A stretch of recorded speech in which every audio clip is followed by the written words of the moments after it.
Voici le plus grand météorite jamais trouvé jusqu'à présent en Pologne. Il est tombé sur Terre il y a environ 5000 ans et a été découvert en octobre par un jeune couple de géologues dans la réserve de météorites de Morasko, près de Poznań. L'aboutissement d'un mois de recherche au cours desquels ils ont sondé les cratères à l'aide d'un appareil électromagnétique. Si l'appareil fait du bruit, c'est qu'il y a quelque chose. En fonction du son, s'il est aigu, s'il dure longtemps, on peut déterminer à quelle profondeur est l'objet et quelle taille il fait. Mais ça ne veut pas dire que c'est un météorite. Mais cette fois, la chance leur a souri.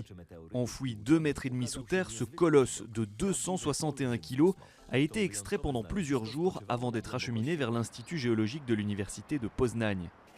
Après en avoir enlevé toute la terre qui le recouvrait, le météorite a laissé apparaître sa vraie silhouette et les nombreuses particularités qui le caractérisent. Dans la majorité des cas, comme on peut le voir ici, les météorites sont magnétiques. Par ailleurs, ils possèdent un revêtement noir caractéristique et des minéraux comme par exemple du graphite. Enfin, il y a le poids. Le météorite est beaucoup plus lourd qu'une roche ordinaire. D'après les experts, la plus grande pluie de météores en Europe s'est abattue vers l'ouest de la Pologne il y a 5 millénaires. Dans la réserve de Morasko, les géologues ont découvert jusqu'à présent pas moins d'1,5 tonne de météorites.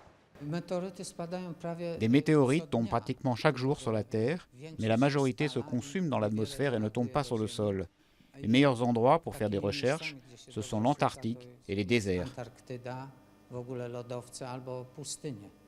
Bien que la valeur marchande de celui-ci pourrait atteindre les 300 000 €, ce météorite est avant tout un trésor pour la science. L'analyse chimique de son noyau de fer devrait permettre d'en savoir plus sur la création de l'univers. Quant à la fin du monde, prédite par certains le 21 décembre prochain suite à l'impact d'un météorite, les géologues de Poznań n'y croient pas un seul instant.